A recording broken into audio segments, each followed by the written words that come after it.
ahead of thing. Sorry, we're not able to stream this morning, so that's what I've been trying to figure out, and we can't stream, so I'm just gonna record the Zoom meeting and then I'll post it to the Okay. site. Sorry. Okay, thanks, Janelle. Let's call the meeting to order of the Lewis Planning Commission Subcommittee on Subdivision Code Revision. And apologies that we're not able to stream. Valiant efforts were made to make it happen, but we are recording this, so anyone who's missed the streaming can watch it later. Thanks for joining, Tom. Good morning, everybody. And thanks for sending your materials. Sure. Can you hear me okay? Yes. Loud and clear. So today our plan was to review the Articles 1, 2, and 3, and thank you to Tom for sending those out. And if time permits, we'll go on and take a look at Article 4, but we'll only do that at the end if we have time. And we realize that there are some things still to come. We also want to look at the process flow comparison chart, which Janelle posted this morning. So if you haven't seen that, Tom, you can pull it up. And we have copies here. And then we'll end by reflecting back on our proposed changes spreadsheet to take stock of where we are and set a date for we have a date for our next meeting, but for the meeting after that. And by that meeting, we will have the 3 missing areas to Article 4, which are 170-26C lighting, 170-26D landscaping, and 170-30 stormwater management, which I assume is one area that will have lots of interest and discussion around. Yeah, just as a reminder, Tom and I are tag teaming that, and I owe Tom my comments, and I haven't done that yet. That's one thing I haven't done on it yet. Yep. I did make revisions to this kind of early draft of what we might use at a public meeting. If we have time, we'll take a look at that, but we have more time before that public meeting, so I'd rather concentrate today on making progress on the actual code revisions that we're discussing.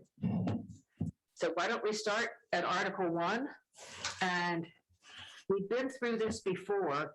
So my hunch is we don't need to have a detailed presentation or walkthrough as we go through it, Tom.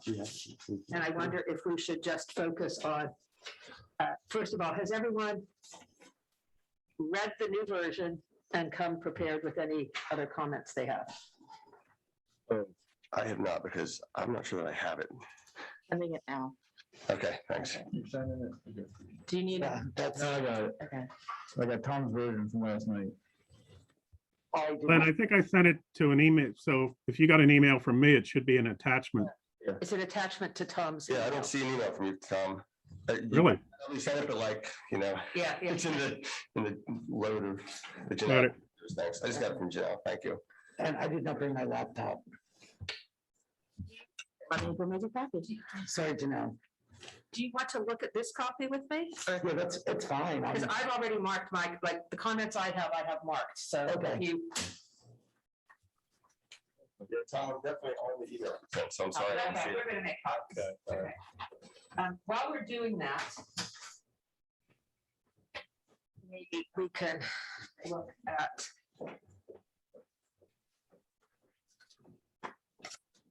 Why don't we start looking at the comparison flow chart, which everyone does have a copy of right now. Yes. Okay.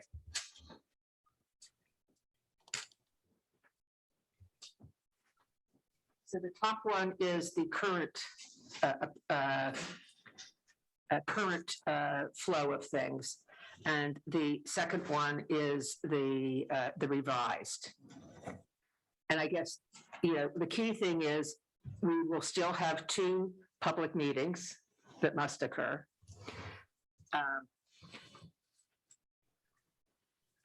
The We've added a pre-application meeting.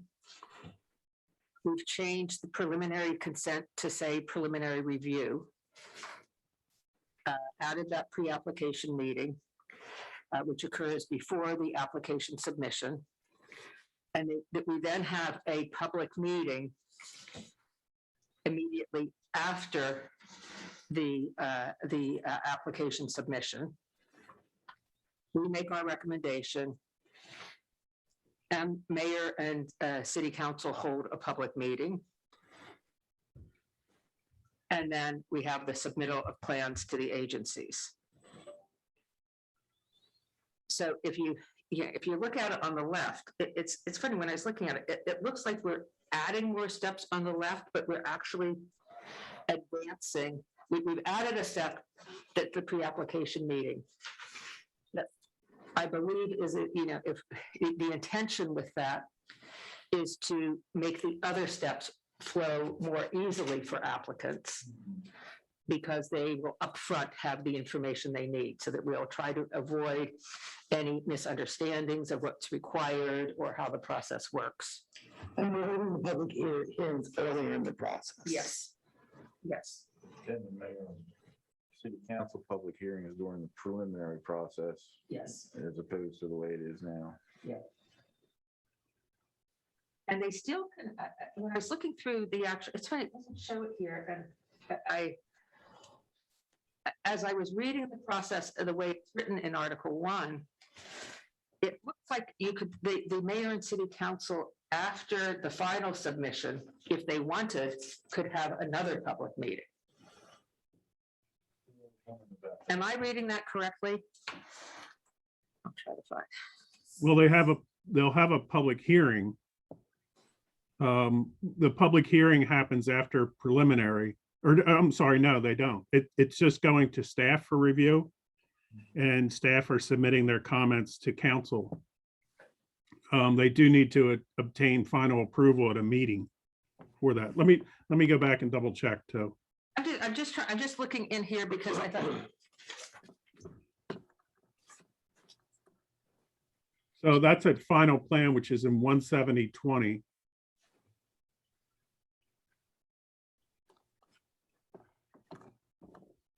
There seems to be no Okay, public no. meetings here. They're all public hearings. I mean, there's a slight difference.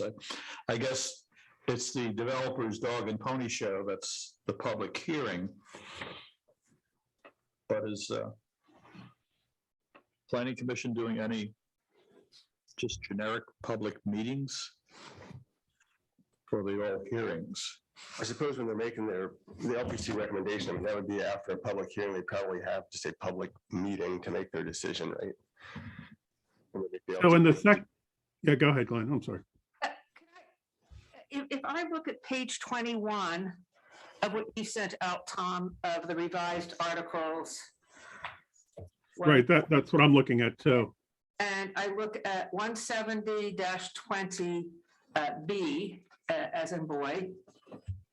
And point 1, it says the city planner shall notify the applicant in writing of any submittal deficiencies or indicate the formal review will commence and provide instructions for public notification and public hearing scheduling in accordance with 170-9. Correct. So the float, my thought is the flow chart needs to have a third public hearing. If you go down a Yeah. couple paragraphs on that same page, it talks about the public hearing from city council. That's at the final plan stage. So I thought it doesn't show on this. I thought at the final plan stage, it was at the city council's. I was reading this as if it were at the city council's option to hold another public meeting. I'm not sure whether I'm reading that correctly or not. Is that what you just said, Tom, in like page 21, paragraph D, something about a public hearing? Right. Okay. The mayor and it says that they may take, or no, this is for action. Let me read it through thoroughly. There's different hearings. That's where it gets confusing at. No, it says that it's not, it says in C that they shall consider the plan at a public hearing. Okay. So that's a requirement. See, you're right, that's where it is. So it references it in B, it says they shall in C. So I thought there should be another public hearing shown on this flow chart. Like between obtain final approvals and mayor and council. Final decision, yeah. So there's only 2 public hearings as part of the process. So are we talking about proposed process? Sorry, I'm talking about my read of the currently written revised code. The third I'm one on in the page final 21. action. Okay. there are only 2 public hearings. It says it in here, paragraph C, 120. So 170-20, paragraph C.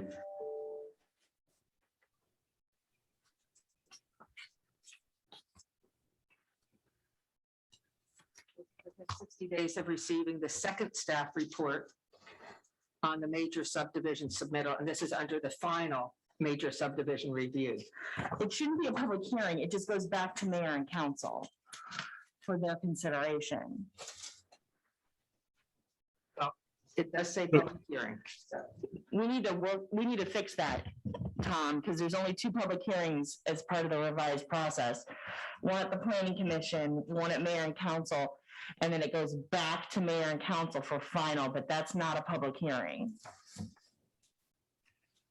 And Jay, what was your concern with the public meeting? Well, Yeah. the fact that it seems that the planning commission is going right to a public hearing and not really getting it on their agenda to basically present the development and things like that. I mean, we want to get our toe in the water first. And I don't know if that's, I don't recall whether it's traditional to have just it as not as an agenda item where we get the developer and just basically spring it on people in the public hearing. I don't know. So typically what that would be is it would go to, because typically, and Glenn can back me up on this, is what you don't want is you don't want the planning commission discussing, which is kind of what happens now, is it goes on an agenda, you discuss it, and then you schedule your public hearing. And typically what should happen is all questions, comments, discussion should happen at the public hearing. So it's everybody gets the same chance to ask questions, get the presentation at one time. And I think it also streamlines it and makes it a little bit more transparent for the public. Because if they miss, like currently the meeting before planning commission, it's like, but then they just come to the public hearing, what did they miss? So everybody would give their presentation, everything at the public hearing. But the planning commission has to have it as an agenda item in order to set the public hearing. You can, also something where I'm trying to see if the commission's interested in is having a set public hearing date. I just got that with your mayor and council, so they now have a set public hearing date. But I think what you can do, and it's what mayor and council does, is it goes on the agenda and they schedule the public hearing. They don't discuss it, because then you're discussing an application without the benefit of the public being able to comment. So if you just do it all at the same time. My concern with that is that it gives the applicant perhaps a distinct advantage, and they'll have an opportunity to present at a public hearing information that they are very familiar with. Whereas in the present, and the public, that will be their first exposure to that presentation. Whereas with the present system, it is introduced as an agenda item, and the public gets a preview of, what the application contains. I know it's on the website, but it's one thing to be on the website. It's another thing for Nick Roth to put it in the Cape Gazette. And that would be my concern with eliminating it from the agenda item first. I do see a point, though, of perhaps it shouldn't really be discussed, and that perhaps that's not an appropriate time for public comment and for neighbors to get up. But it does seem like everyone should have an advantage to mull that information over and research it prior to a public hearing, because how can people who object prepare for a public hearing if they haven't heard the presentation? And again, I've worked in multiple different states, multiple different sizes of communities, and everything's done at the public hearing stage, because you're getting the public together at once, you're making that presentation. And again, typically what most people do is then they'll leave the record open for members of the public to provide additional comments based on what they heard. And again, of course, public notice is being done. So the public is being informed that an application is coming. And then of course they can come to the city to review the plans and take a look. But typically everywhere I've kind of worked, everything happens at that public hearing stage. And then you just leave the record open for as long as you'd like, if there's additional questions, because then everybody's on the same playing field. Everybody gets the same information at the same time. They're all hearing it. If they've got questions, they know what they can ask. If they want more time to ask more questions, they can leave the record open for that. It's not like, because then it's like, oh, I didn't know, because the public's not going to be noticed of the item going on the first. They're not noticed that it's being put on a planning commission agenda. They are noticed of the public hearing. So they could actually miss the applicant's presentation and then just come to the public hearing and it's like, what did I miss? And Louis, though, I think that we do have just such an engaged population here. And number one, their citizens, as you know, monitor the agenda. And generally the lack of, the presentations that the developer makes, there's no shortage of those. They generally make their presentation to planning commission, and then they present again at a public hearing. So I don't know, I have a concern about that. I feel like that people might be upset that they don't get a chance to prepare as well for a public hearing, I understand your concern. I think one other change we're making, though, and I want to make sure that we've actually made this change in a it sticks kind of way, is that all of the materials that the developer would present, they will be made available to the public at the same time that the notice is done. Is that true? I think there's, Isn't the notice, sorry, the notice has to be done 15 days in advance. correct. And we have asked, I think, did we do 10 or 15 days, Tom? I can't remember off the top of my head. I did 15, so I thought it was matching that. 15.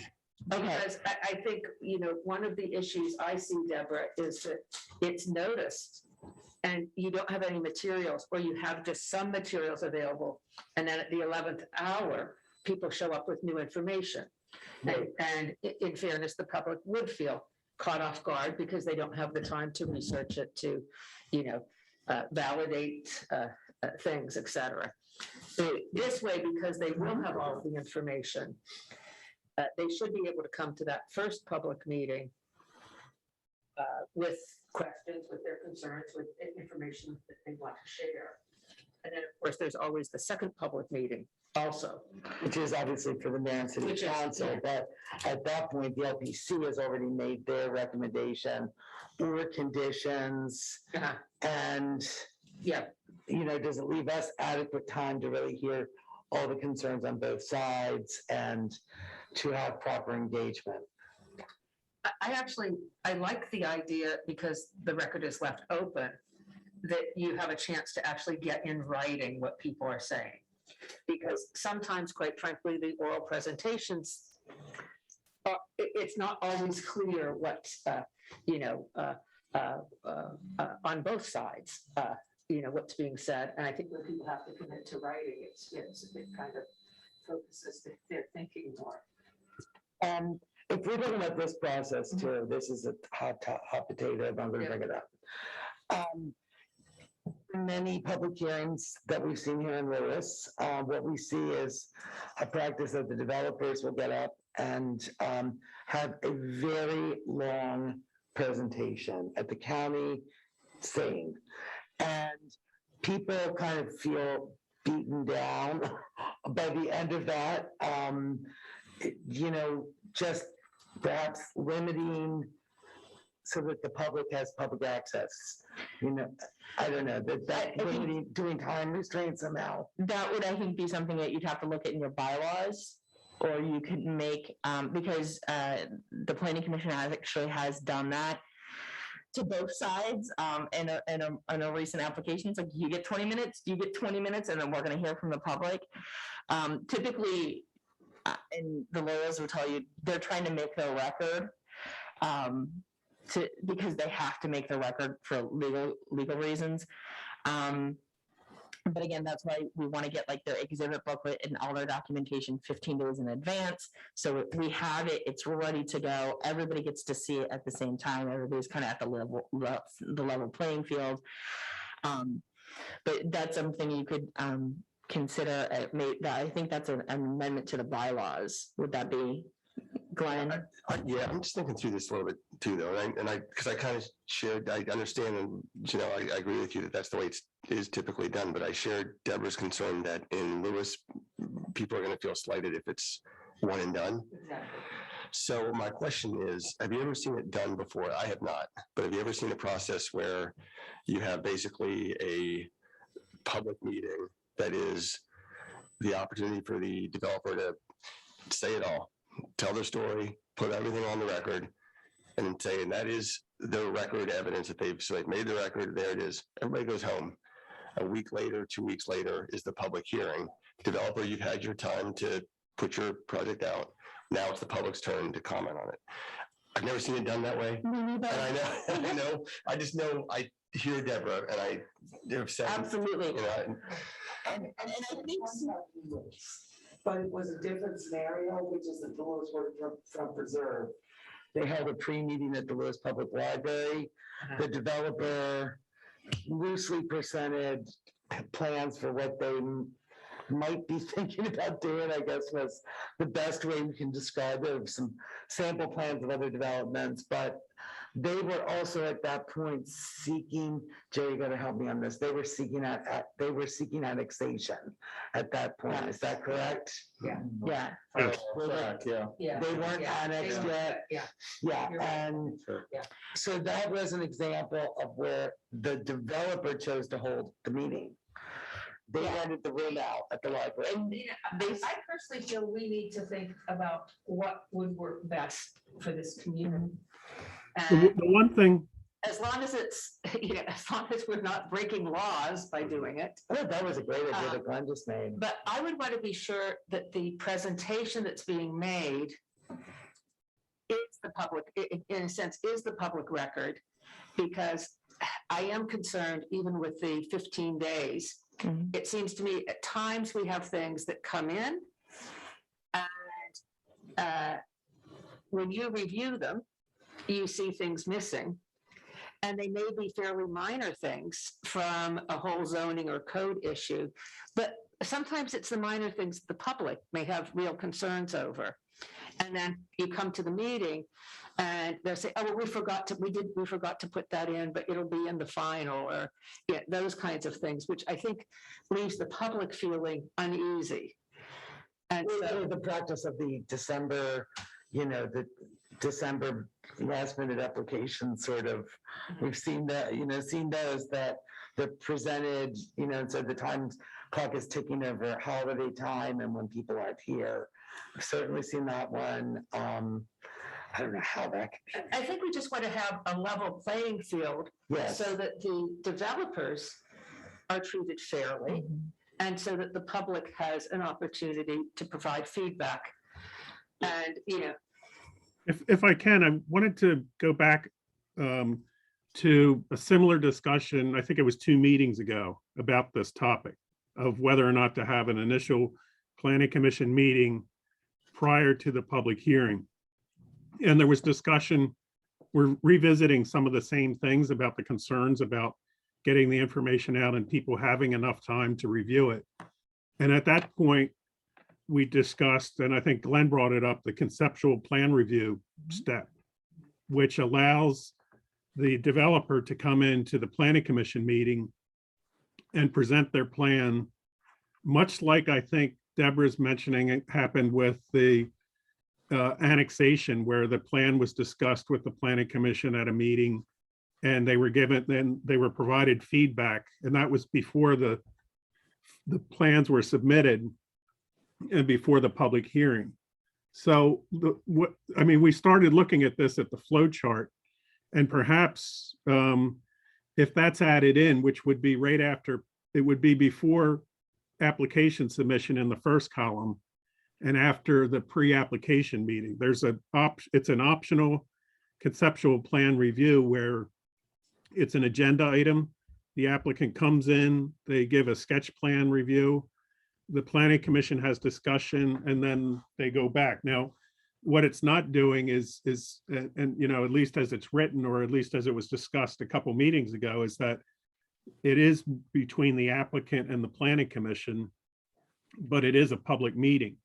So people can see the information, they get a sense of what's coming before the public hearing. So that, in my mind, that was one of the strategies that was talked about to address in Lewis, that we need to get more information out there. The planning commission needs to see it, but also to address the fact that the public record and the process for having things open on the record all at a public hearing happens, so that everybody has a chance to review all the material that's submitted officially and provide comment.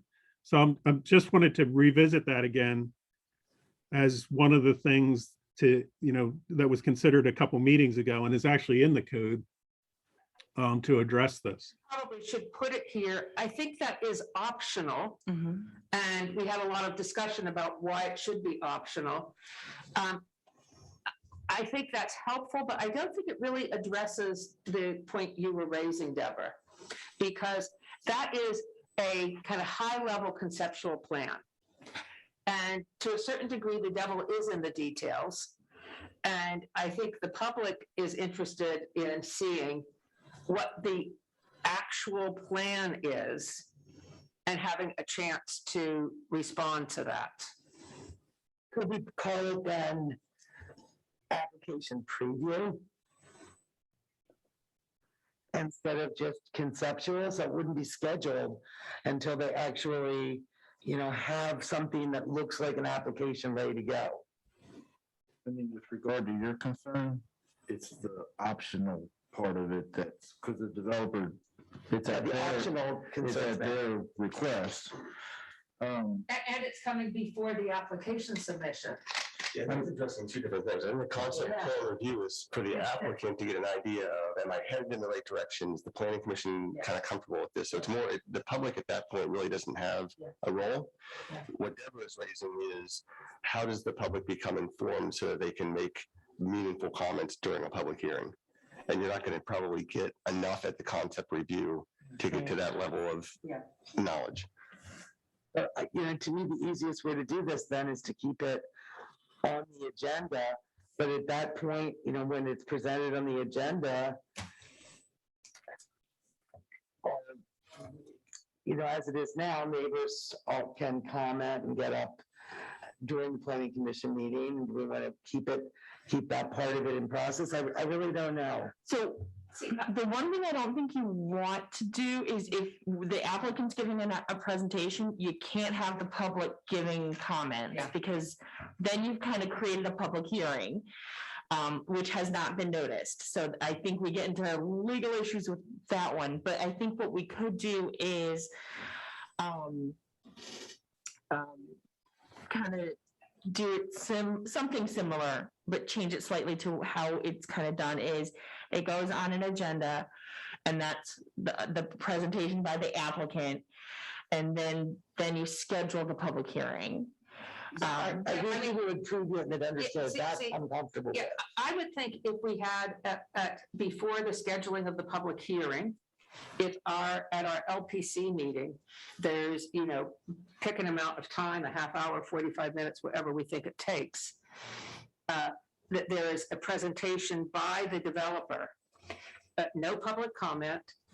Planning Commission also isn't, digging in and trying to give conditions or things like that. Right, we're not there. Yeah, it's an information session. And we then, at the close of that, Planning Commission's role is to schedule it on put the public meeting on the agenda. Or schedule it, I'm sorry. And it still can be, if we go with a regularly scheduled thing, it would be, the next one or the one after, wherever we think the schedule could handle. So my question is, if we're calling it like an informational, then does the applicant then get to provide an additional presentation at the public hearing? Or is that just for public comments on the application? I'm just asking because. I think practically what's going to happen is if you have that first informational meeting, which will be the applicant's opportunity to make their presentation, which will be part of the record, then there's going to be some period of time before the public hearing.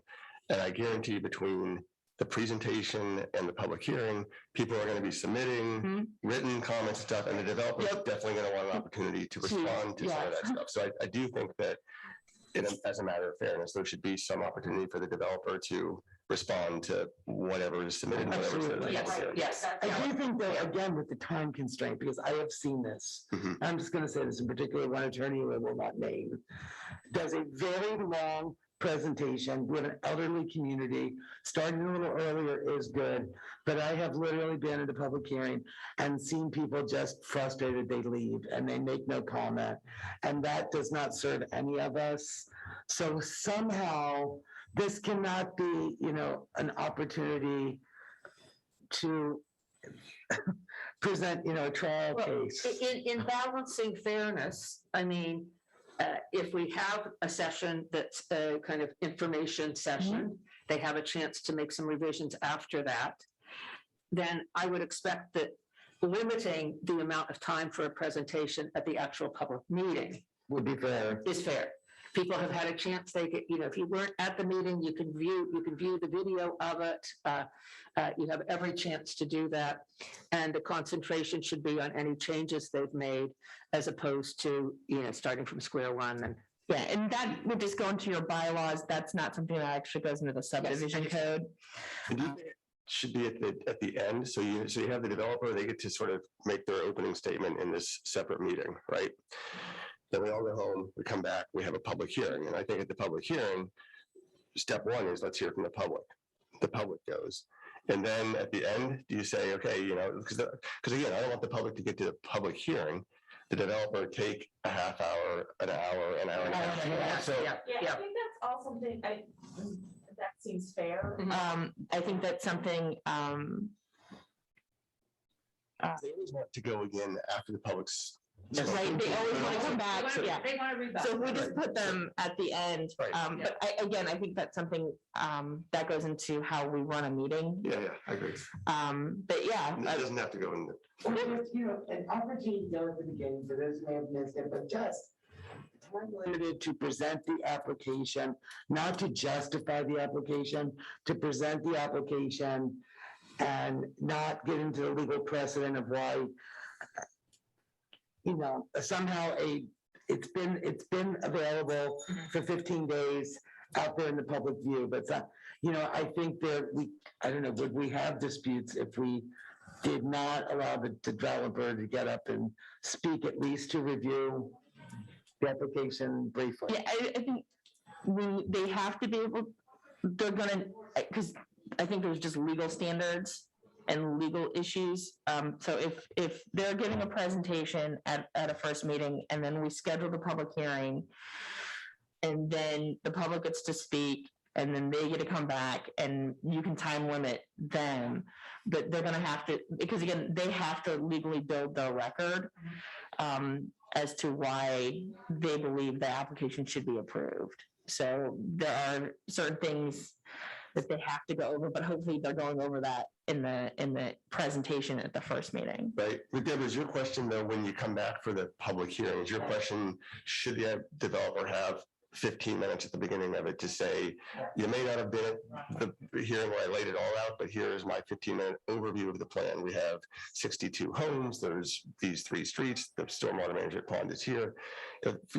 Time limited, just to give a preview of the application. Or is that That's what I something the mean. planner should be I doing?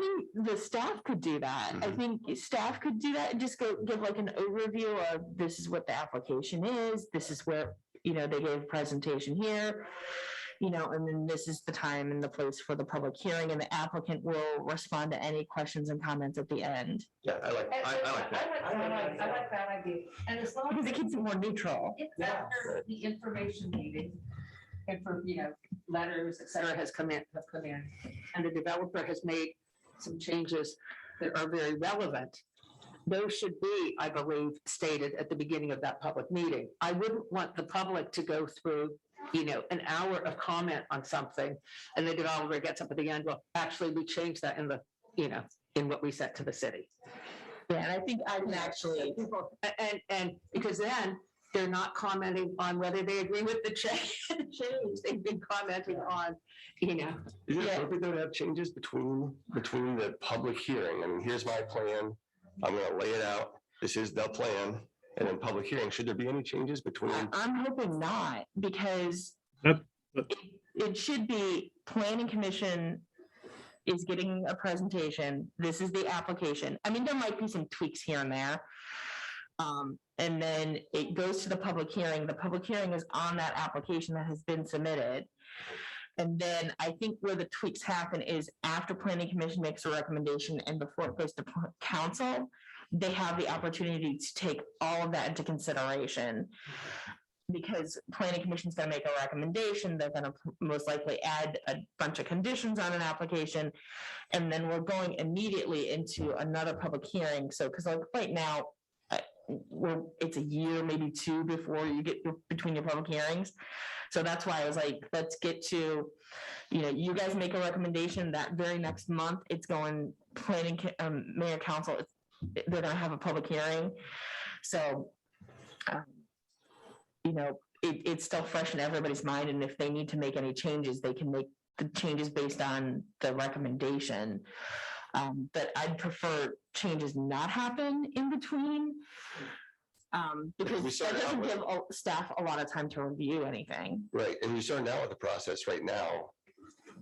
What's proposed right now is for everything to happen in one meeting. So here the applicant gets up and says it and the public responds. So if we're trying to extend that process, so as a matter of fairness, I don't think there should be any kind of major, I think the application should be locked in because we're saying, here's the plan. I'm gonna put it out there. Public, you get to talk about it in a week or 2 weeks or whatever, but And then they can make those changes back after the planning commission recommendation and before council. Like, to me, that's where changes should happen. And the other thing too is they're having with the pre-application meeting an additional opportunity to make changes before they even apply, which is Yes, a positive exactly, thing. which is real, yeah. So, perhaps that, I'm hoping, Yeah. will cut Yeah. back on the continual Yeah. changes. Mhm. And before they've done detailed plans and I mean, And they're spend their money. invested in them and you become committed to them. Yes. I think moving up the process Yeah. can aid with that very much because, I think it goes to reason that the more invested an applicant is, the more likely they are to be litigious if they do not prevail. So If I can one of the, summarize where I think we are on this.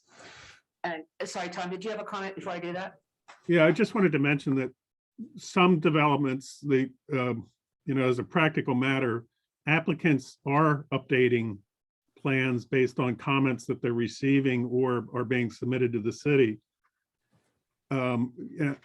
Right up to each meeting. And that's why was inserted on page 20 or 15, following the subcommittee's talk about similar safeguards, I guess, under G, was to stop the applicant, I mean, ideally, we, as Janelle says, we lock them down, but Charlie and Janelle and I have seen plans come in the day before a public hearing where the road networks changed and the stormwater management systems have changed. That's what I think that's what we need to stop. And that's where we've got the new 15 days, you've got to have it in. And if you don't get in that 15 days, I'm sorry, we're going with the plans that were submitted. But are we saying 15 days, you have to have it in and it has to be approved by you as being complete? Because Right.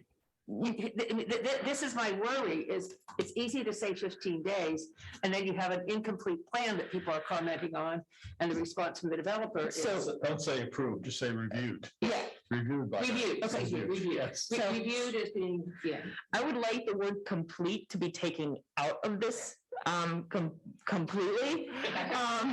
Entirely. Because the application, we're gonna go through the application, it's like, okay, did you do this, and this? And that to me is a complete application. You have all the paperwork Does it show together. the elevations? Does it show? And then Yeah. staff's gonna review it and then go through, and it's like, okay, I mean, I can write review letters that are like 2 pages to 6 pages long. The majority, and when I review an application, this is how I do it, is the beginning, if it's in bold, you've got a problem. You know, I'm not gonna let that even get to planning commission, because that's something that it's just code compliant, doesn't work. So they have to, this is my danger, Will Robinson, danger. You need to fix that before you move forward. And then they're submitting a preliminary application. I'm reviewing it for preliminary and final. So all of my comments are multiple. It's like the majority of my comments don't have to be reviewed and addressed until final. It's like, okay, you forgot, you know, there's a typo in your data column. You know, you're missing something in your data column. That is not something that needs to be addressed prior to a preliminary, before a public hearing. That is just a standard item that gets addressed prior to final approval, because we do, as staff, a very detailed review to make sure it's compliant. So I'd like it not to say a complete application, because many different people can think of what it's complete, and what we're doing is making sure everything's been submitted that is required to be submitted. We're verifying that the public notice has been done, that we have all the paperwork, that we've got the DPW letter, we've got all of that. So Yeah, I just want to make sure that when that 15 days starts and we say it's in, and you had it in 15 days in advance, that someone has actually looked at it and said, and reviewed it and said, yeah, this makes sense, that this is it and we can move on. What about simply just stating no changes can be made to the reviewed application? I think we do that on because typically when I send 15. send a review letter, there are things that need to be changed, you know? And some of them just, they might not be that bold, Danger Will Robinson item, but they're just things they're gonna wanna fix, you know, just to make it look like a cleaner plan. And then that's what needs to be submitted by that 15 days, and their exhibit booklet, and any documentations that they want to do for their presentation needs to be submitted that 15 days. But that application has already been determined when it comes in as a submitted application. So staff's not going to take an application that doesn't comply. If we're missing something, I'm not going to start processing it until they get me what they need. So I'm a little, I prefer that word just go away, because I mean, staff's already making sure that we have everything. And even if there's something they submitted, it's a complete application, but we find something in it that's really bad, we won't schedule the public hearing until that's taken care of. Yep. Yeah, I mean, I won't put something on an application, on an agenda, if there's one of those Danger Will Robinson items in bold. That's how I've just always referred to it. They're not getting onto an agenda until that gets fixed. So, because I'm not sending something that to the commission. To me, I'm like the gatekeeper. I'm not sending something to the commission that's got a code compliant issue. I mean, I'm not wasting the commission's time. I'm not wasting the public's time. I'm not wasting anybody's time. It's like, go fix it. When it's ready, come back. So if I could just go back so I'm clear on the consensus of where we got started with this, we were looking at the flow chart. And the middle column, it was discussed that isn't there a public hearing there, which the text said that there was. So we're changing it so that it's not a public hearing on that page 21, and just making it a public meeting. Because let's start at the beginning, because that's actually in column 2 you're referring to now, right? Right. That's where we kind of we started with originally and then So went back. with the revised version, okay, we have the pre-application meeting. Mhm. Between the pre-application meeting and the application submission, there is an optional conceptual plan review Yep. With the LPC. with LPC. We then have the application submission. Mhm. Between the application submission and the LPC public meeting, we have at a regularly scheduled LPC meeting, an information session where information is provided and a review is done by the developer. This is not a meeting, this is not a session where there'd be public comment. It's not a session where the LPC gets into a discussion of conditions or anything else. It's a listening session in a sense. Yeah, I'm thinking, I was just thinking application presentation. Something like that. The applicant, Yeah, something makes clear that it's the applicant's it's the opportunity to applicant's present. presentation. I'm just trying to think of if you are okay with that wording. And that's the meeting where LPC schedules the public And hearing? then, Yes. then the LPC schedules the hearing. We have the public hearing. And I haven't said that it's in the code, we have, 15 days before this, the materials are all there, blah, blah, blah. After the public hearing, the record remains open for a while. I'm saying some things that wouldn't be on here just to. Yeah. We then have the LPC recommendation. We then have mayor and city council holding their public meeting, preliminary decision on the preliminary plan. It then goes up, submittal of plans to agencies. They get their final approvals. Now, currently, there is a meeting between the final approvals and the MCC final decision. And in my mind, the question is whether you make that optional based on MCCs. If MNCC, if the mayor and city council feel that they want to have more information, that there've been some changes that occurred in the final plan, that they feel there's a reason to have a public meeting, I would lean towards giving them that option. I think in most cases, they wouldn't take it, but. So I'm trying to think, so if staff, I think what typically happens in plans in most codes is if there's a significant change, and typically it's not I moved a property line over this way or this way. It's typically I changed the road network or I significantly changed, the lot layout. It goes back to it goes back to mayor and council, and they can then send it back to the planning commission. But typically between what's going to happen between mayor and council holding their public hearing and then making a decision, they've then determined, they've approved that preliminary plan, they made all their conditions. So then staff is making sure that all complies with the conditions. So when they've got all their agency approvals, it's, yep, you've done everything we've told you to do. It complies with the plan. But to me, if it's a significant change, it has to go back. And Tom, did we add that? And where does it go back to? I think it automatically goes back to mayor and council. Mayor and council can then refer it back to the planning commission, depending on, I think that's where did we add that, Tom, or do we need to add that? We added it for preliminary before the public hearing. If the city planner determines it's a significant change, it goes back to the start. Can we add that then to after mayor and council before final, that if there's a significant change, then it goes back to mayor and council, and then mayor and council has the authority to then send it back to the planning commission?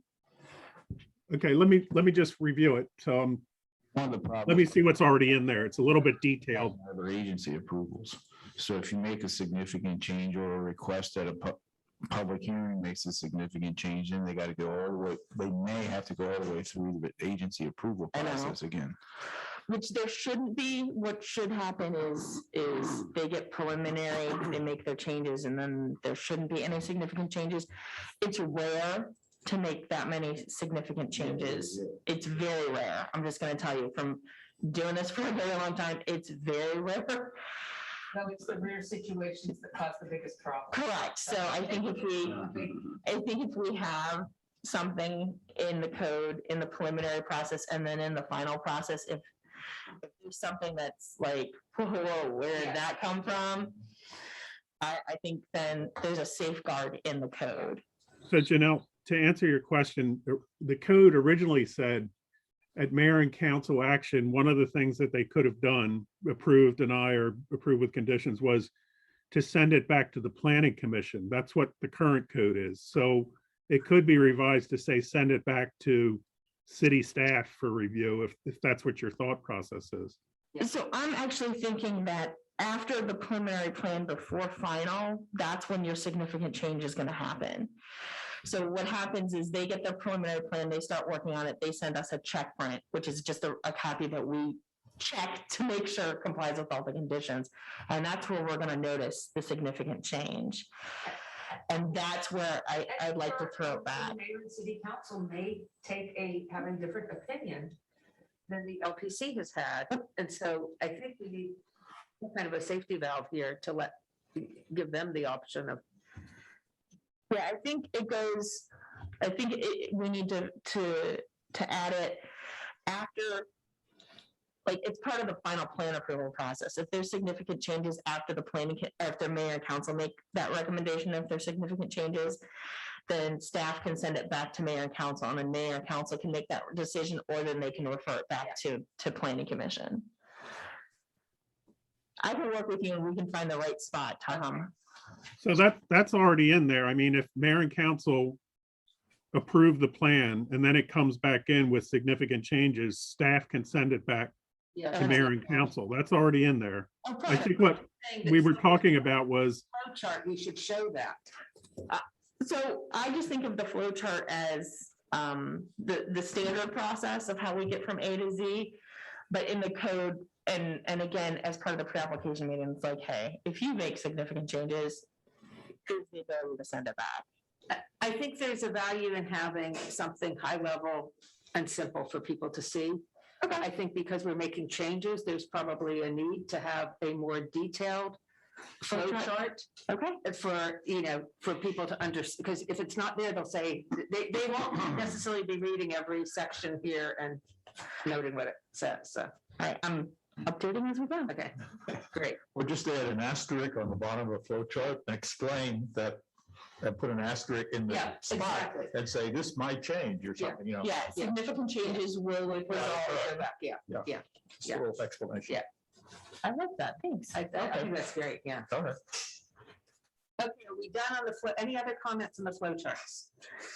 Just one more question I had, and sorry, I haven't read yet, but under this process, is there a guaranteed public hearing at preliminary review before the mayor and city council? Because current process is if the planning commission grants preliminary approval, it's done and it goes, and then they continue the process. The mayor and city council don't weigh in a preliminary plan if it's approved. No, the process is, planning commission is making a recommendation now regarding preliminary plan. In every case, so In it's. every case? Every case. So we got rid of the approval of the preliminary consent and made it a recommendation. Right. And then that recommendation goes straight to another public hearing before mayor and council. And then mayor and council is making that final determination regarding the Yeah, I preliminary like plan. that a lot better. I think it think it's more transparent for the public. Well, and developers used to argue, I mean, I remember years ago when I was doing some of that work, that, you'd go through everything, and then the first chance you get to go before the mayor and city council is a public hearing, and you're like, oh, no, they can undo the entire plan, and it's like starting all over. So this is a much better Yeah. process. Yeah, and again, I think, to keep it fresh in the public mind, I see it as October, planning commission makes a recommendation after they've had the public hearing. November, it goes to mayor and council, but they're holding that public hearing because then they now have a scheduled public hearing date, so they don't have to actually schedule it anymore. Right. So, within a month or 2 months from planning commission making a recommendation, mayor and council is now holding a public hearing on the application. So I think hopefully. I think this terminology also reflects more clearly what the reality was before in terms of Right. how it could operate, so. I think we did it because Okay. we've run into, in recent cases, a project spends 2 years with the planning commission, and then it goes to the city council. And it's almost like either council almost feels obligated to approve it or something with it, but they haven't had a really good chance to make any comment on it. So this is perfect. But- Yeah. So it's good for that, but one thing I didn't think of, and I think it's a benefit of it, is now that we have plenty of public hearing time in the preliminary process for the public to make their comments. Yeah, we're getting all those. And we're making it, and we're giving the public a clear set, a plan to react to. Okay, so it's not this shifting thing going on. Okay, anything else on this? We'll move on to sections 1, 2, and 3. We hope to get through today. It's okay, but listen, we're pushing this, and I would never want to push it so quickly that we don't do it right. So I think this has been a really important discussion for us to have, because this is the basis of what we're changing. Okay, so section Article 1. There are no changes on page 1. I have one question on page 2. And that is, we say, when we talk about the lot grading certificate, we say it's just reviewed by the city engineer. And I heard your question about, your comment about, not saying it's complete or not complete. My worry in reading that is that you could put in any kind of, I know there's a detailed description of what has to be contained in it, but if the city engineer has serious concerns about it, he can just say them and it's still considered to have been reviewed even though those changes weren't made? The beginning of this is that there's not a building permit being issued, which means they've already gone through, they should actually have an approved grading plan. And that plan is just coming in for the individual lot. So they're reviewing it. Do you want that reviewed and approved, Charlie? It'd be outside the subdivision review process and more part of the building permit process. Is that, I think this D is is really- informational. D is no building permit. It's just I think D is just a process. That's the way I'm reading it. It's kind of informational. Yeah. Or during subdivision. Process. review process. Yeah, it's really saying how the subdivision ordinance applies. So you can't do a development, you can't subdivide properties without going through the process. And this is saying you can't issue a building permit without this in place. So you may have, Charlie, is there building permits that aren't subdivided that still have a grading plan that need to be submitted? Yes. So this is kind of covering both bases. We just wanted to raise the question. Any other comments on pages 1 or 2? Page 3, dead end street. Are we agreed we're changing that to no outlet street? We don't want to be reminded of death. Is this the issue here? I mean, I was just waiting for Charlie to finalize the streets because it does say it in there. Some places. It does say dead end street, yeah. Yeah. I almost feel like people understand what dead end street is, but no outlet street might be confusing, but I don't think You might be it's. thinking of, Tanger or something, or? Let's put it that way. We do a Starbucks. And I think the definition section is the one that we're going to review next week in more detail, because there's things to be added to it. So that out of Article 1, 2, and 3, this is the only section that I think there could be additions and changes to it yet. Once we get the standards all nailed down in this next week. Dead End Street, I think most people know what it means, so if, I mean, I think Tom's idea is a good one, because I still haven't gone through all these. I want to. These definitions. we'll be back on definitions again. at our Okay. next meeting. Actually, are we adding it all, and you got stub streets in here with the dead end streets? Because we know that's, you know, So a stub street is actually a dead end street that we refer other sections of code that you stub it for interconnectivity. Is that what you're going towards? Yeah, we reference interconnectivity in here. Okay. So you build to a dead end street. And maybe it's something we need to make sure that if they're stubbing a street, they're actually building it all the way to the property line and not leaving, that gap. Yeah, because I've seen that happen and it's like, well, I mean, I'll talk to you, Charlie. Yeah, okay. I know, I think I do refer to the right of way going all the way out. Yeah, the right of way does go all the way out. because I think residents need to understand that too, that if it's a stub street, that means that the next field's on somebody's plan book. So, and I think there's a guideline that we could put, like, if we're requiring interconnectivity, that a sign goes up, like, hey, this is a future road interconnection. I will So say this people can't say regarding they don't know that. substreets, and it happened on one of our projects is, and it's kind of, you made me think of it, is that if there isn't really a plan, but there's a big open parcel out there, oftentimes the developer of this parcel will want to put a cul-de-sac there, and we'll make them put the right of way out to the property line. But the problem is that when you put that cul-de-sac in there, all of a sudden it begins to infringe on setback requirements of those adjacent lots temporarily until the cul-de-sac is removed and the road that goes through to the other open space. Temporarily could be 10 or 20 years. Yeah.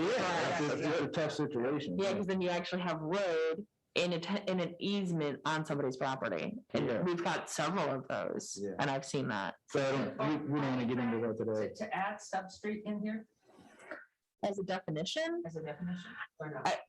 I'm not sure, because to me, a stub street is a dead end street. It's still, and I think there's other sections that require internet connectivity. Let me look at my interactivity language. Yeah, and yeah. bring that- And I guess part of the question would be, is there somewhere else in the code where we're saying that we're making it clear to residents that that substreet is a statement of intention in a sense, whereas to me, a dead end street, hey, dead says it all, right? Ends there. and I think that's where, if we see a stub street, then maybe that's a condition, you put a sign up, Yeah. so people know. It would be interesting, though, perhaps to add it in this area because it would make people more aware. I think that the street standards says that a dead end, or if we call it a no outlet, includes stub streets, T turnarounds. There's other variations of it. So since we have more definitions coming, shall we move on to page 8? And in enforcement, we had down, Glenn, that you'd be doing revisions on this. And I thought in part it was based on what the fines are. Yeah, this section is a little bit outdated. I've not done it yet, but Okay. it does need revised. Well, I will And- help. I put in the suggestion in the comments that I've discussed it with Glenn. We think it's bigger than the subdivision ordinance. There's enforcement, just pretty specific enforcement penalties in here that are different than other sections and other codes. And my suggestion right now to the subcommittee, after talking with Glenn, is that this is one of the things that we call out, and perhaps one of Glenn's thoughts is not have criminal penalties in there because that has issues, but to address this more of not the subdivision ordinance change, but across the board code change, looking at all the enforcements and having one chapter just for civic violations. I've done it in a few other jurisdictions that we represent. What happened is years ago when the state switched to the delegate system, it created a system where every municipal violation creates a criminal record for a person. So if somebody, we used to have, for example, in Rehoboth Beach, we had people walking their dogs on the boardwalk during the season, which is not allowable, and they'd get charged with it, and all of a sudden they have a criminal record. So we set up a civil offense chapter where a lot of these violations, we specifically declare them to be civil violations, so then they don't get this criminal record. And I think, to put somebody in jail for submitting a plan 10 days ahead instead of 15 days ahead, some of these enforcement things are just kind of out of whack with today's standards. So, but that's something we could propose to city council to do a more comprehensive change, but I'll look at this individually and propose some language as well. Okay. Page 9. We've got the new notification standards in there, which I think are an improvement. Page 10. We're now moving on to minor subdivision. One question I had here was, at a recent LPC meeting, there were some comments made that when subdividing a lot, it shouldn't change the street address of the lots. Okay. And I would assume this would be the place where something like that, I'm not sure where it would come in the code, but I'm assuming it would come somewhere in here. And is that something we want to talk about? The street address when you're going from one home to two? No, if you subdivide it so that the street address is for the whole lot, it happens to get a corner lot changed to a different street. So, Okay. the way, Now, obviously, if you divide it, you're going to have two addresses, not one. Right, yeah, I was Yeah. curious. so I'm gonna look for Glenn for some help, but the way the city addresses is based on where your front door faces. So that's typically how the city addresses properties. But again, So I guess, older lots, it didn't, but I guess the issue then would be you can't change the front facing of the lot, Orientation? the orientation. is that something they can legally? I'm raising it because it came up. Yeah, I'm just If asking, that's, We just need, when things come up at LPC that relate to stuff we're doing, I think we need to owe it to ourselves to at least question, is this something? yeah, that's why I'm just looking at Glenn. Yeah, so if you're asking like legally, can you say you cannot turn lots or I've never had that question before. I suspect you could. There's something like that. I think you always have to be worried about unintended consequences. There's going to be that case where they're kind of turned the wonky way now, and someone's going to come in and say, "I want to turn them back the other way," and we're going to say, "You can't." Would there be a situation where they have to remain, oriented as they are, but they could seek a variance? This is what we're dealing with the subdivision code, so the Board of Adjustment can't grant relief, can't grant relief from the subdivision code. I think Glenn's right. It's a case by case basis, because I know the case you're talking about where it made sense to keep, both the fronts in the same direction, but there may be a case where even planning commission doesn't want that, for whatever reason.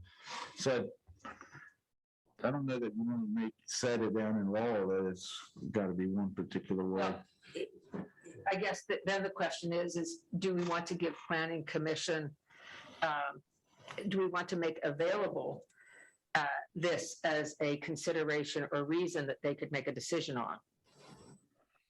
As opposed to, otherwise you're saying it complies, so. Either that or you could leave it to staff. I mean, really.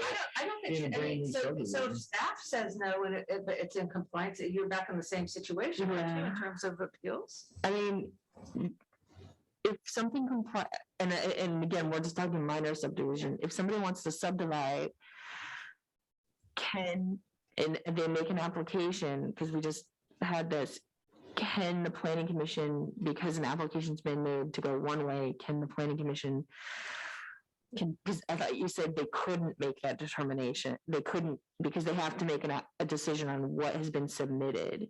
I mean, And I think I'm not what asking that you're question. asking is, I'm asking, can can you, you deny it? Is there something we should have in here that would enable Right. someone to deny it? Not. So I think that, again, I don't think it's something you can codify. I think that you could have the case where for some reason, if they reoriented the lots, for example, there'd be no way to place a home on the outside lot without violating site distances. So somebody coming to the intersection would not be able to see safely Yeah. if a home is placed. I think in that instance, you could say, we're denying this because there's no way we're gonna be able to deal with the safety issue. But just to codify it for all instances, I think that's probably not. Raising it for Yeah, yeah, discussion, but yeah, okay.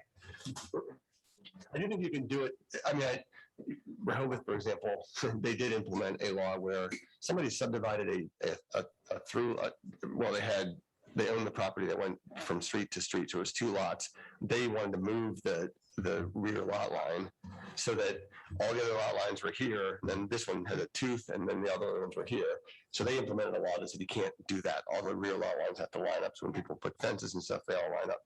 But so, I mean, that's an example where they did say, this absolutely cannot happen. Kind of analogous, but again, I for orientation wise, I don't think I would codify anything specific to it.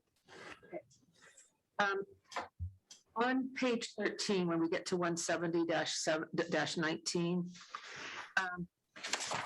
I don't see where the 22 criteria are. so remember, we took them out of here and then put them into the standards that are now code requirements. And that they got implemented into the intent sections. So we took the 22 standards and made them part of the landscaping and the And we lighting. have actually done the crosswalking to make sure that all 22 still appear. Yes. Okay. So I went through that this week to answer your question, and they all do. I thought that the one thing that was an outlier was wetlands and floodplain, because we don't have standards in the subdivision ordinance there in the zoning ordinance. So what I did is let me see if I could find that reference. I added in, when the planning commission's reviewing it, that they look at the intent statements. Now jump forward to page 18. At the very top, it's talking about, I'll let you get there on page 18. So to answer your question, the intent statements, the listing of the 22 have been removed. But as we went through the standards, we replicated them in the intent statements that are in Article 4. But the ones that seem to be not specifically addressed in any of the design standards, because they're in other code, is the water pollution recharge, wetlands encroachment, or alterations in flood hazard area. So I added that in number 2 because they're not in Article 4, they're in the zoning ordinance. So I'm just putting that there to complete the cycle of cross-referencing everything. Okay.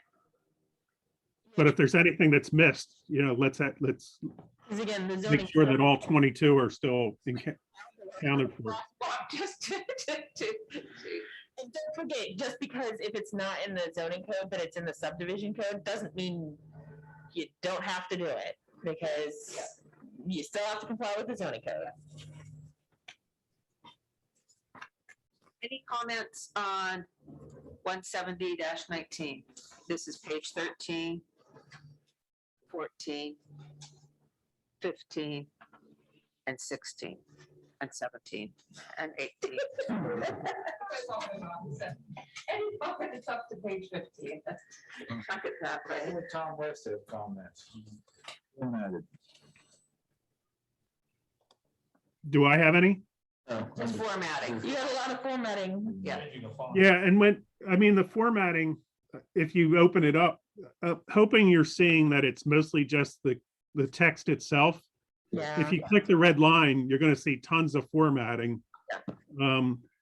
I tried to make it so that we have a document that's easy to read, but also carries all the changes with it. Yeah. What I did, you can also check off what comments are shown, click off all the formatting, and it goes away. And I think I can remove formatting because it's not substantive when I get to when we get ready to take it forward for public review, I'll go through all those comments that aren't substantive and remove them. Yeah, I actually, just for my own ease, removed a whole bunch of it to print, so. Sorry, your copy, your guys' copy was what I printed and had all the. It's good to have it all there, though. Yeah. So. Anything else on 16 or 17 now? Now, we're assuming we will add something on the applicant presentation. Yes. Okay. Will you be doing that, Tom? So let me just write it down, and what we're looking for. I think that's. This is the meeting where before the hearing, they're coming in for a presentation. If I recall the discussions, we were going to change it in the process, which is earlier.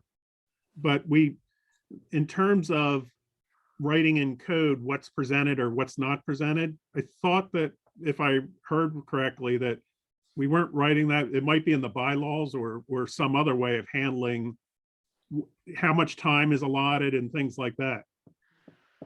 What I think we're gonna add on page 20 for the planning commission preliminary review process is instead of one planning commission public hearing, we'll add a new number 1 to application presentation and scheduling of public hearing.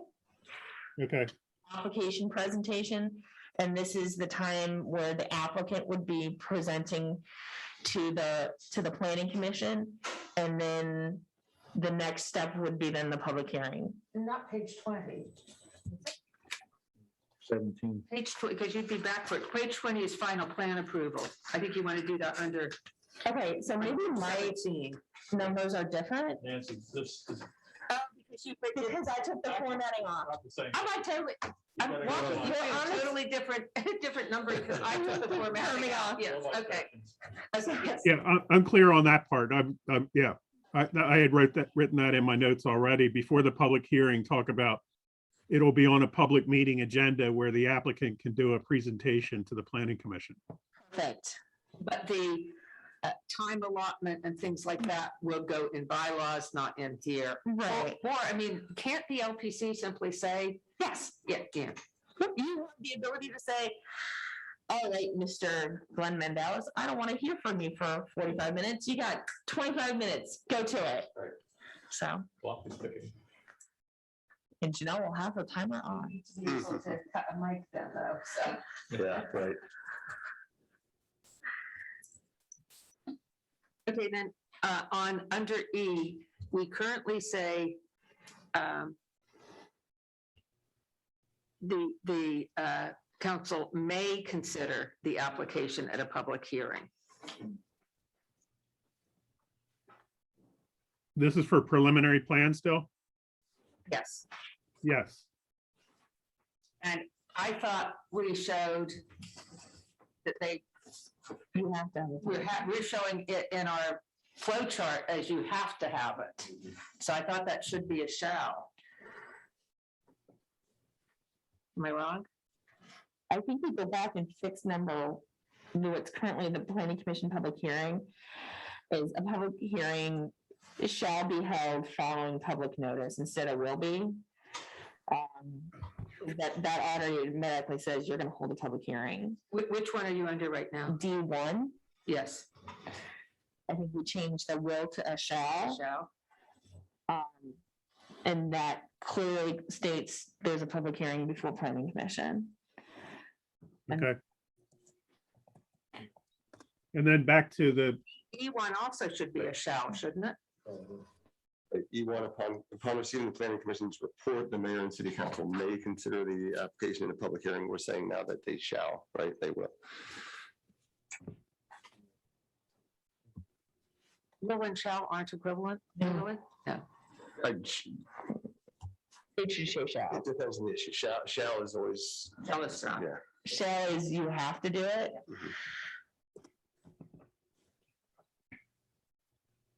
So I think E1 needs to be shall also. But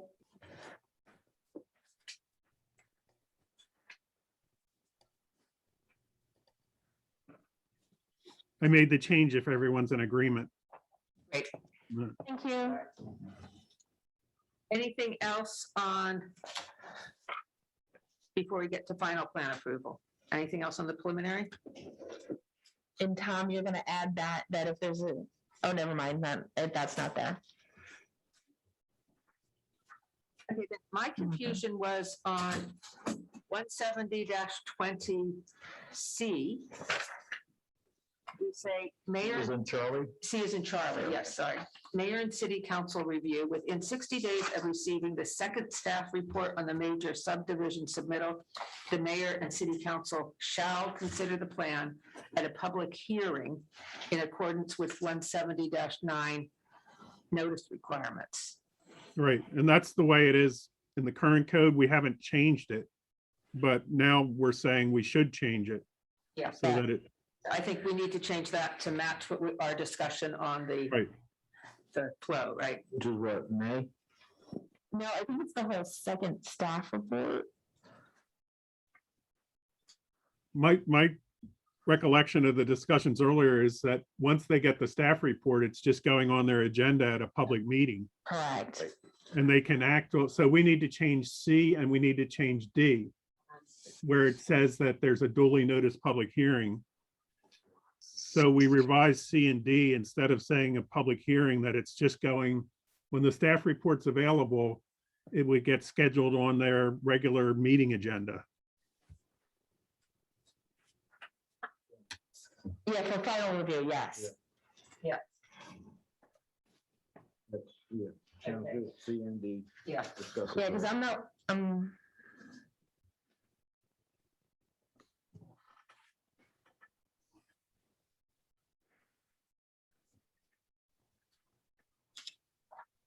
You'll make those changes, Tom? Yep. Anything on, I think I want to look at B, because it's the final major subdivision review.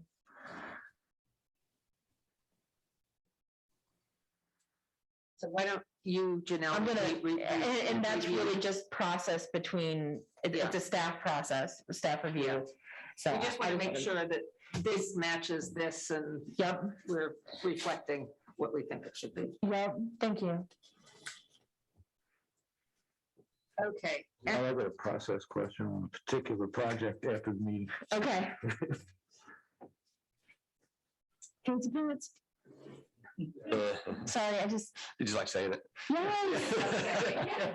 Who doesn't? It just rolls off the tongue. okay, anything on 170-21? Standard conditions of approved major subdivision applications. Yeah, I've got a few things in this Okay. section. Yeah, so, in, I guess, A, sub A, anyways, where it says no dead end street shall be acceptable unless designed under the classification of cul-de-sac. Yeah. I just felt like we should take that out because it's already being reviewed to the standards of the cul-de-sac section in the streets section. So I don't know why that particular one was pulled out and put into this general statement at the front. Yeah. Seems like that should be taken out if you guys think so.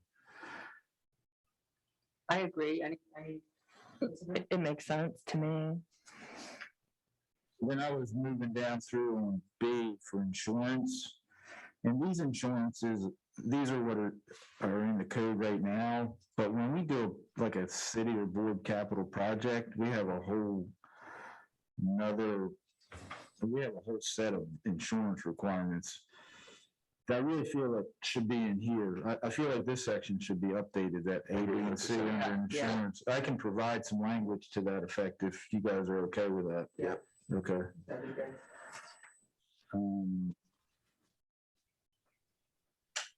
Yeah, so that next section, sub number 2, the named insured shall be the developer, site contractor, city engineer, and the Board of Public Works. That's fine. I just want to make sure that that language makes its way into the development agreement. So it's not going to change this at all. I was gonna say, that all this stuff should be consistent with what we're putting in the Yeah. development. Yeah. Yeah, I had got a little pushback from one of them one time because it was in the code, but it wasn't in the agreement. But so just a point. Let's see, where's my comment here?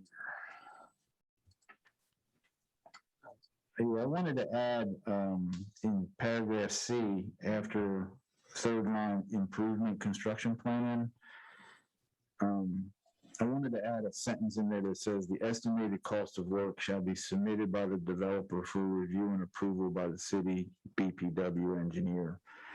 Because that's really how that process works, is that they give us an estimate and I review it to make sure that they're not lowballing it generally.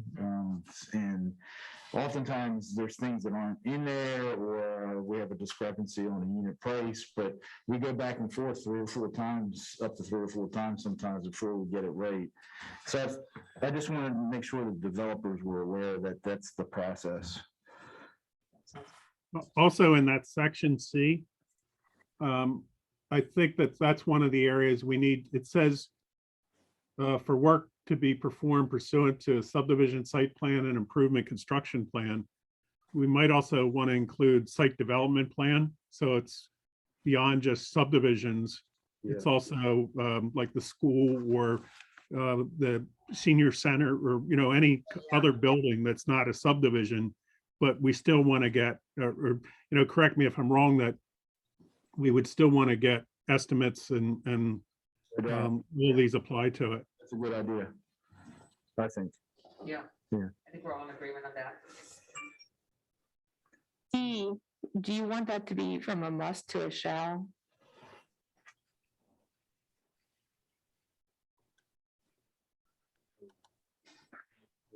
The developer shall submit any and all impact fees, permits, approvals, and licenses required by. Yeah. We probably at some point should just do a search on the words. Must, will, may. Yeah.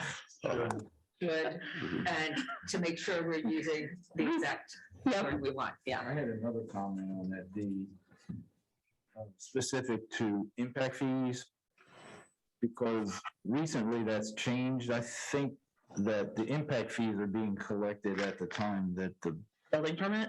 at the building permit and not at the beginning of the actual subdivision construction process. Okay. It used to be the other way, where I know that when we did Powelltown Village Phase 2 and Reserve of Powelltown, all those impact fees were collected at the beginning, which is kind of nice, I thought. But in this case nowadays, the board's working with them at the time of building permit. So I don't know how we want to change that, but I don't think it's going to be collected at the beginning.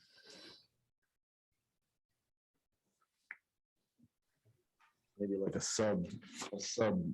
Yeah, the impact fees are collected at the time of building permit. Aren't most of our impact fees from the Board of Public Works? And is that covered under municipal law? Or is that a separate item under utilities?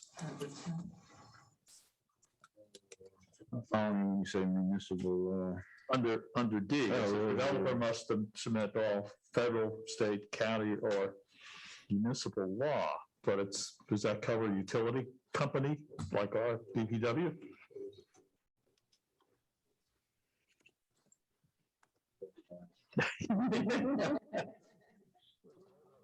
A law in there or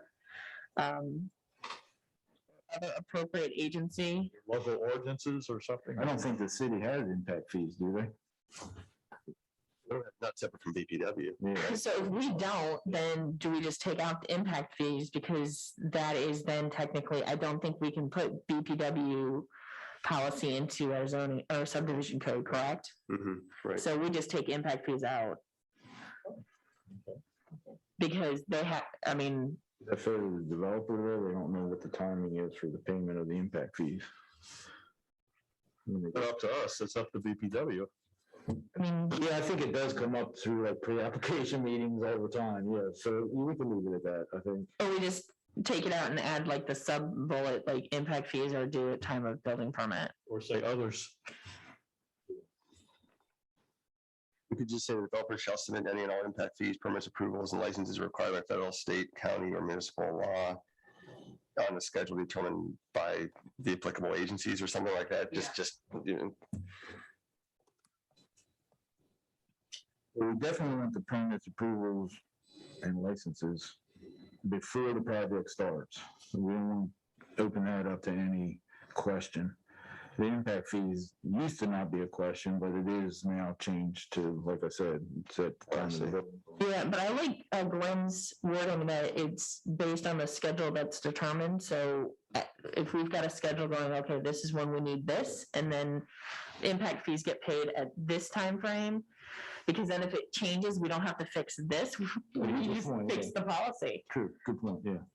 And we have the pre-application meeting, which I think that could be stressed at the timing, that there's not guessing at when those come, what the expectations are. Put together policies like that. I understand that for the impact fees, but for permits and approvals, I mean, we've had situations where an agency has said they will issue their approval once we issued ours, and we've saying we issued ours once they issue theirs.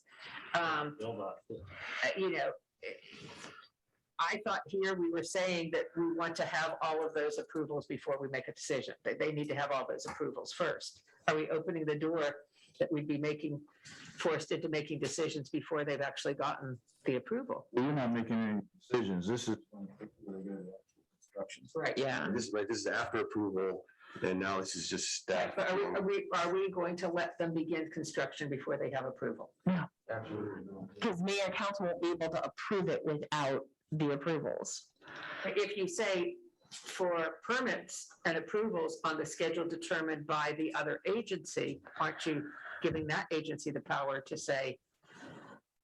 No, I think, so this is just how they get to be under construction. The final plan is saying you're not getting to recordation, which means you can't get to 17021 without that final plan being recorded.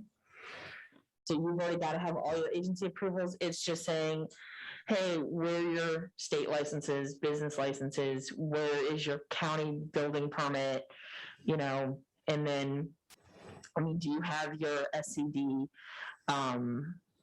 Well, most of those things are submitted during the final action process, Yep. but there are such things as the entrance permit from Veldat that they can't get until they get the final action approval. Plus, like even in the case of Lewis Waterfront Preserve, we just did get the Denmark wastewater conveyance permit because it was just taking a while. Okay, Yeah, So, okay, so we're okay there. yeah, we're okay. yeah, because we're not gonna let them get to we're not gonna let them get to recordation without Yes. approvals, and then we're not letting them get to construction without, you know, like, do you have all your bonds in place? Do you have all of this? Because that's part of the developer's agreement. Anything else on this section, Charlie? Yes.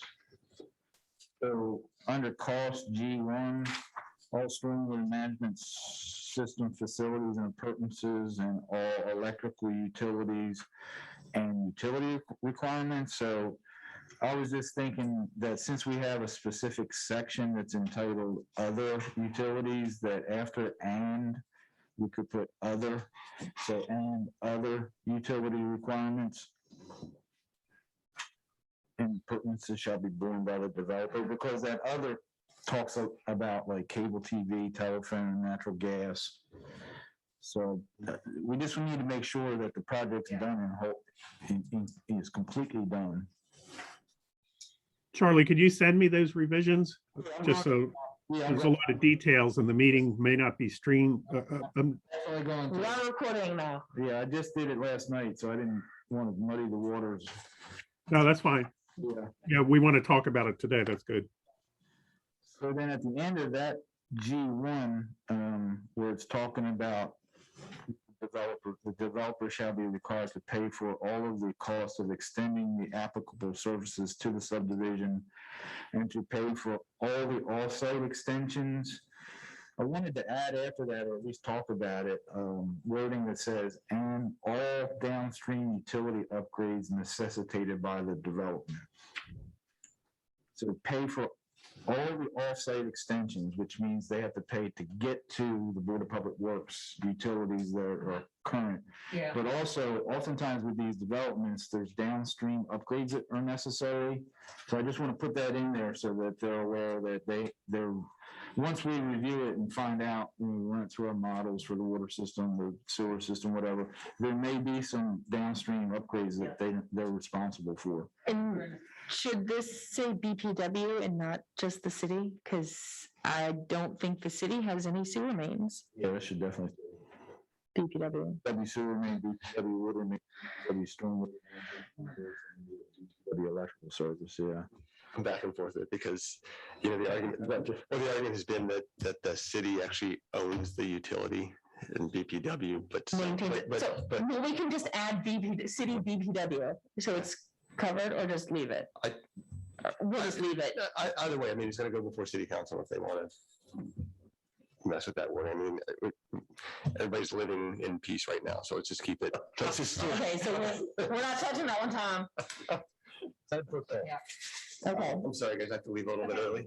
Should we set our date for the next meeting? so next meeting is, yep, I just want to make sure everybody knows that one. We have the 28th. 28th at 1. And then we're looking at the first week in November. So let me check the calendar, make sure we've got room availability.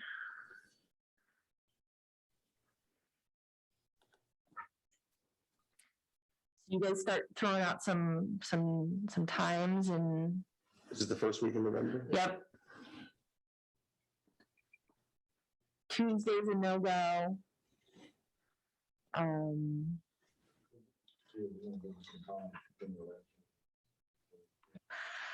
It looks like Thursday and Friday are both good. It looks like Wednesday's good, because we're meeting on a Thursday, so we can do Wednesday, Thursday, or Friday. Those are the 3rd, 4th, or 5th. And for some reason, Third is no good for me. The 4th or 5th are good. okay, It's and not good for me. 4th, The fifth, yes, the fourth, which is good. 4th, do you want morning or afternoon? I've got a special meeting in another jurisdiction at 9, that'll probably go till 11, so So 1? So 1 would be good. Sorry to be driving there. we need you. Okay, so.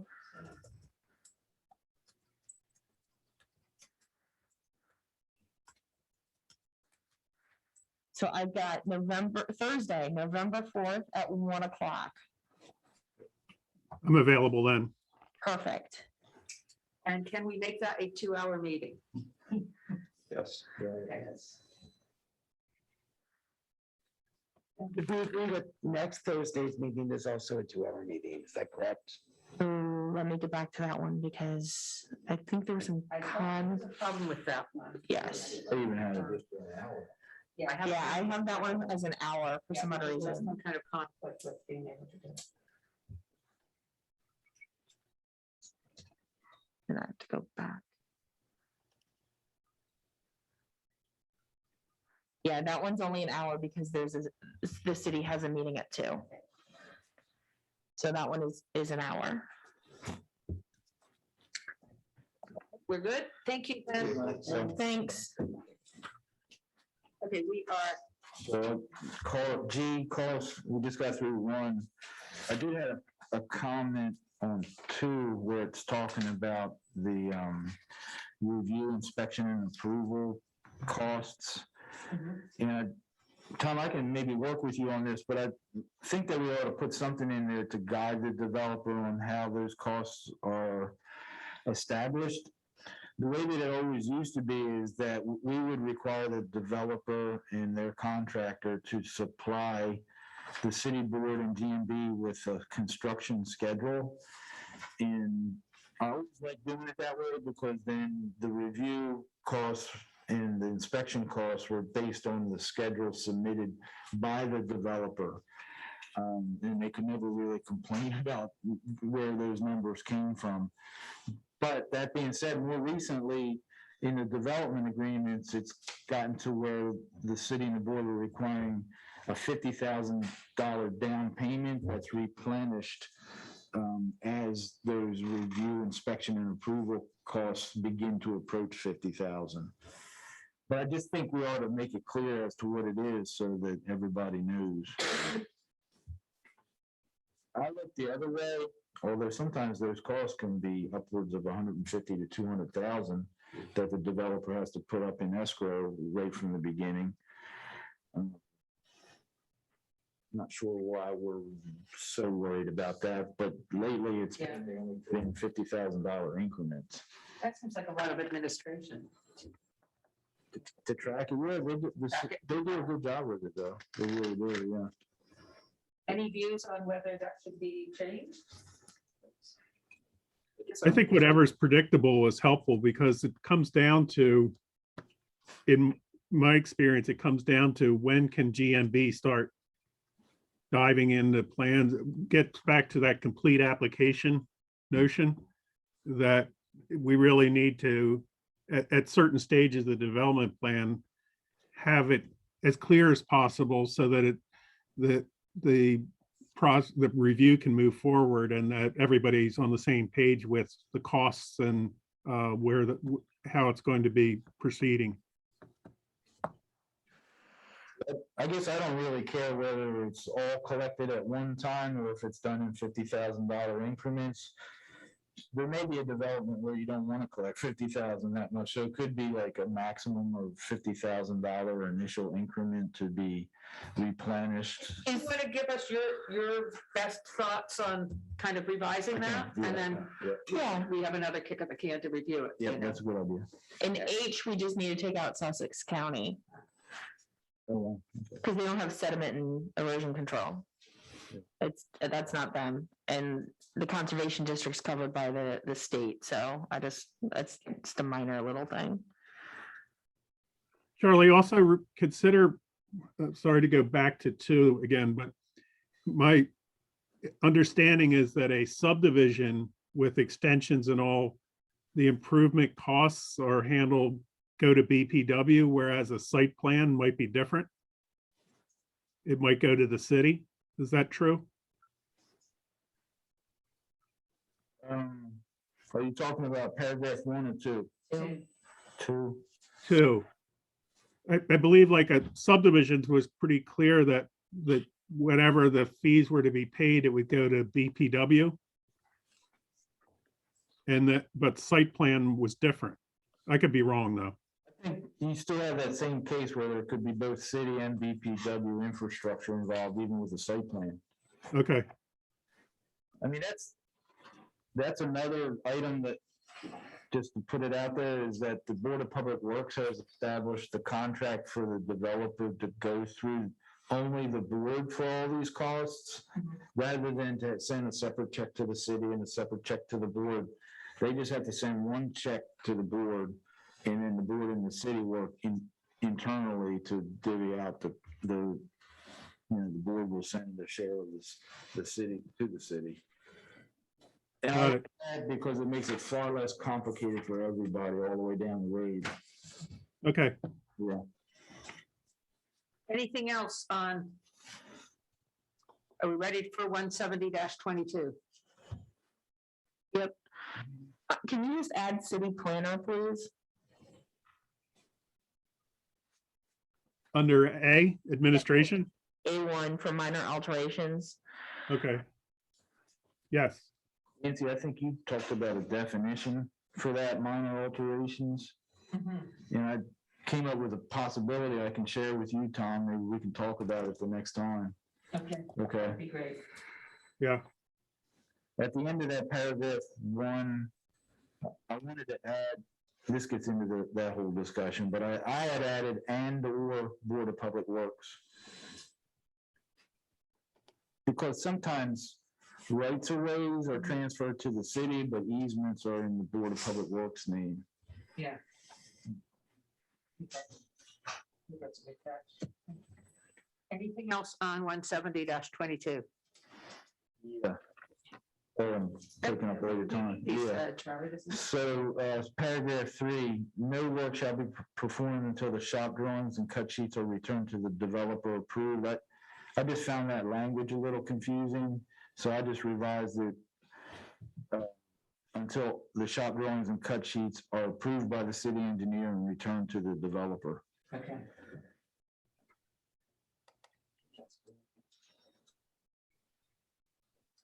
Anything on B?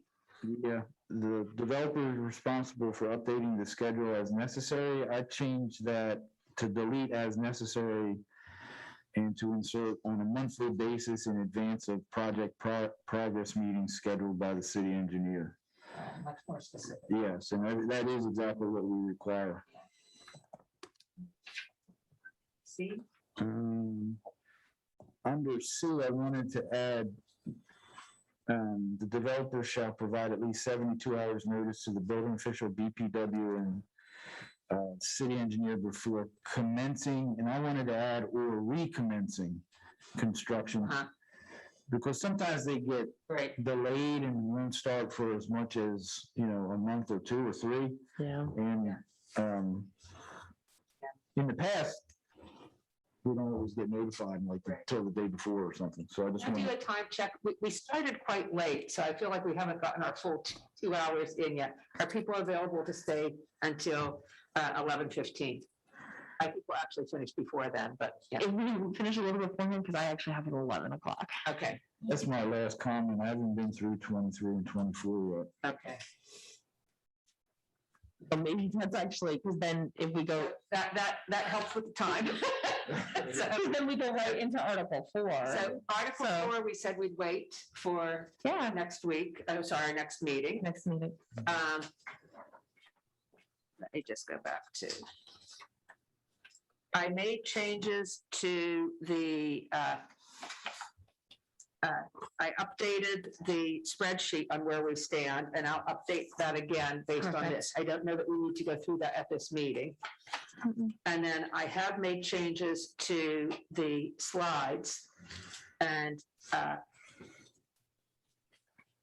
if folks could look for the next meeting, especially on I've added a what's not in scope comment. And there may be more that we need to call out there. So I really look for input on that. And then the what we are not proposing to change, I actually didn't have a very long list, okay? So It's a big lift you guys are doing. you know, it would be helpful if there's if there are other things there that we need to really call out, okay? It's nice some things get shorter and less complicated when other things get longer and more complicated. So at our next meeting, let me summarize what I think we have to do. Sorry. The last thing is, I know that Deborah and Joe, you were looking at the comprehensive plan. Are there any items, in doing that review that we've missed, that we need to kind of say, I hey, looked at page 1 so far. I mean, that's about it. okay. I kind of divided it into all the sections, but I really feel like I need to cross-check it. Okay, But yeah, I did come up with some things as we went through, but I need to sit down side by side okay. and yeah, and really look. I appreciate I you took some guys notes on doing there. that because, this is, the code should be consistent with a comprehensive plan. I think we run into problems Absolutely. where we're kind of saying, well, the comprehensive plan says this, but then, people say, well, why didn't you put it in the code? Plan is 10, 12 years out of date. Yes. Exactly. We can at least try to. How far are we digging into this? Because, Well, the comprehensive plan will be up for. okay, 5-year review is Yes. due this year, but again, I know council started to look at it and then commission will start to look at it. This year 21, which is It's due July of 2022. 22, next year. Um, Okay. Sorry. So that'll be a big project, but I think if we can get through subdivision code and then some of the other things, and so we can get something off our plate, because that'll be a big lift. just some areas that I wanted to take a closer look at were the DPW and stormwater management. I wanted to kind of cross-check that. The open space looked pretty consistent, but again, I want to look at that again. It's kind of some of these very, the particulars on floodplain development. I thought that was an important one to really look further into because, about the FEMA regs, and since we've changed. And where we were at here was the 100-year flood plan. And are we sticking with that? Or are we looking more future forward to 500-year? So I think that's one that needs to align. And some of those things are actually zoning issues and other subcommittees are currently working on and looking at. So And I think once we get the stormwater management, the draft of 170.30,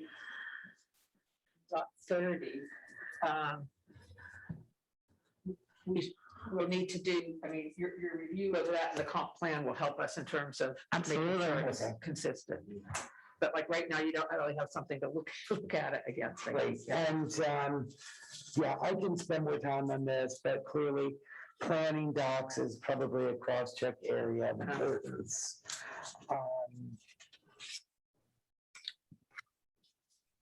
So, there is a lot in here that I think I just need to really cross-check now. Okay, great. Yeah, I want to thank Tom and Janelle for conglomerating all these comments into Yes. one document that's beginning to take shape. Appreciate that, really. Because it's a a big lift from Tom, so. Yeah. But you guys have done the heavy lifting on this and it's greatly appreciated. Hey, Tom, you had sent out an exhibit A with preliminary and final plan requirements. Yeah, the list of them. Uh-huh. I kind of want to go through that and just offer you any comment on that. Yeah, we could fold it in and go through that one of the next meetings. Yeah, okay. We've looked at the checklist before, but I knew that especially at final plan, there were probably some things that we needed to address when we got to 21 through 24. Yeah. I cursory look at it, it looks like it's got everything in there. I want to give it a good look. Yeah. Okay, so I have for our next meeting, we've got Glenn doing something on the enforcement 170-8. Tom, you'll be updating. You've got a lot of input here in terms of updates, and you'll be doing those on Articles 1, 2, and 3. Charlie, you'll be sending 170-21 and your other revisions to Tom. And at our next meeting, we'll look at Article 4 and have that distributed in advance of the meeting, and Article 1 definitions and Article 5. Now, really not much has happened to Article 5, Right. but We're just gonna give it a good review and I will update the flow chart. okay, good, I'll get the revised flow chart. great. Well, it's pretty new in its own right, Article 5, right? The site plan. It's only been. Yeah, that we just need to make sure any references reference back and forth. And there, Yeah, even though we started late, I think we're finishing close to on time, just 4 minutes, so. Thank you to everyone. I know we're on a more accelerated schedule here, but I think in some ways it's easier to remember what we're looking at. But we don't have a long lapse time between meetings, You've got us nice and organized, which is awesome. Yeah, it's impressive. Okay, good. It's quite the task. See you, everyone. Have a good day. And thank you again, Tom.